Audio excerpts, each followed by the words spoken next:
As you think about how to balance quantitative and qualitative data in your proposals, this is all comes down to how do you balance some of the testimonials that you're seeing from folks on the ground, as well as some of those quantitative aspects and data points that back up those assertions. But drilling down to those personal components, they really can be a game changer in terms of the storytelling aspects, bringing the human element to proposals.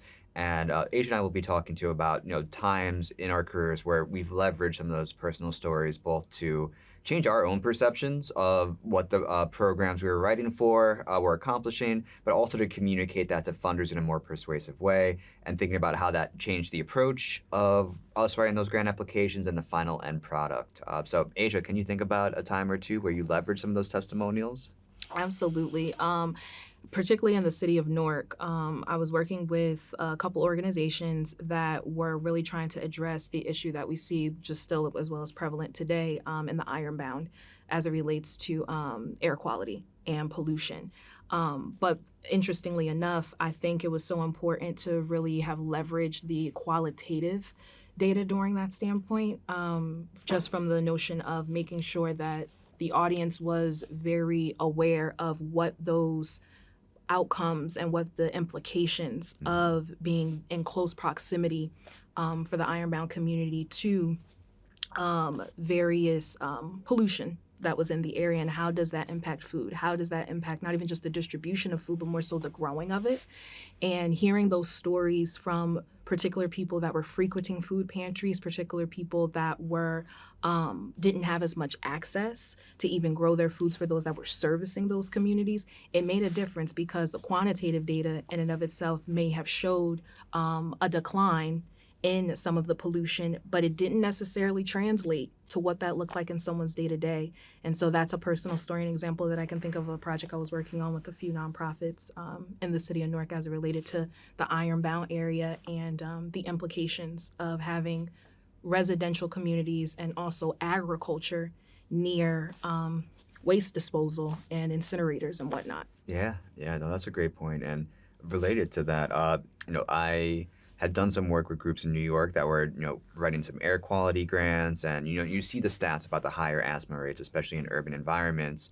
But it really didn't hit home for me until.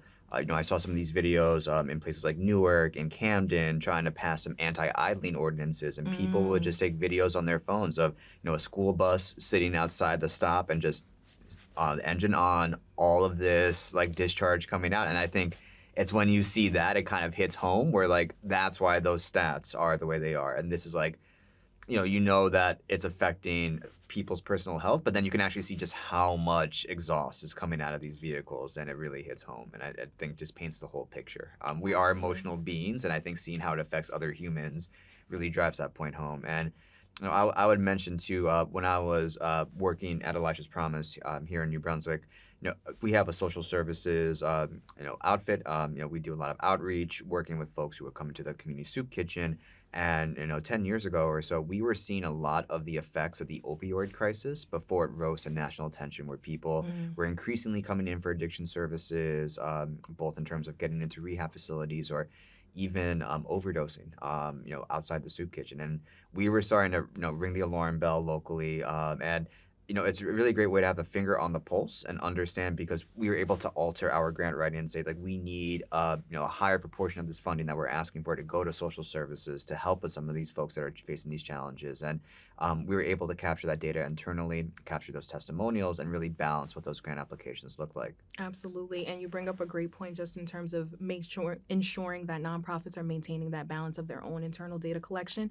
Because I think, as you mentioned, us being emotional beings, funders can be emotional beings as well. But what they are very concerned with is that ROI, the return on the Mhm. investment that they're putting in. And so you bring up a phenomenal point and saying all the further implications from your time at Elijah's Promise, just in terms of like being able to see all of that exhaust. But what does that look like in terms of the intersectionality that it impedes with? So hearing your story right now makes me think of, oh, that puts pressure on hospitals. Yeah. Oh, that puts pressure on people's mental health in terms of like what their families are around or what themselves are around. And then also intersects with employment and understanding our workplaces and where we work and It makes me think about transportation. And so I think when you're developing and crafting this within your proposal and showcasing the data, that's why it's so important to be strategic on what type of data, whether it be qualitative or quantitative, that you're going to leverage to ensure that that return on investment for your funder, because that's the audience.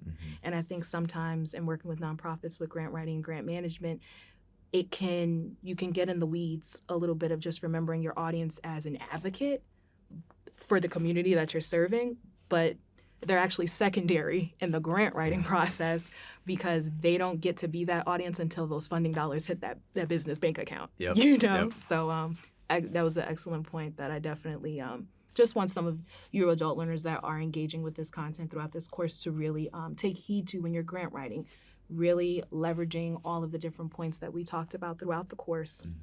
To really make sure you're staying on the straight and narrow and considering funders are your primary audience, even though the communities that you serve are a target audience. It's a fine line, a slippery slope.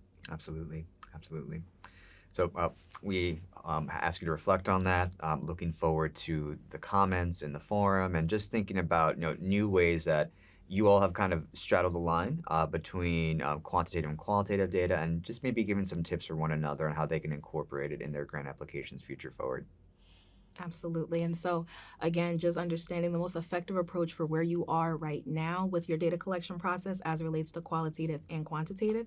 And again, make sure that you're documenting, sharing resources with one another, and ensuring that you truly are recalling times where this data not only is piquing the emotional aspect of you within your project team, but also using that to ensure that the funders understand the full story and picture of the personal component so that they know, oh, this may be an organization we want to keep giving funding to. So continue to document, continue to reflect, and we look forward to hearing some of your further experiences in terms of your data collection process.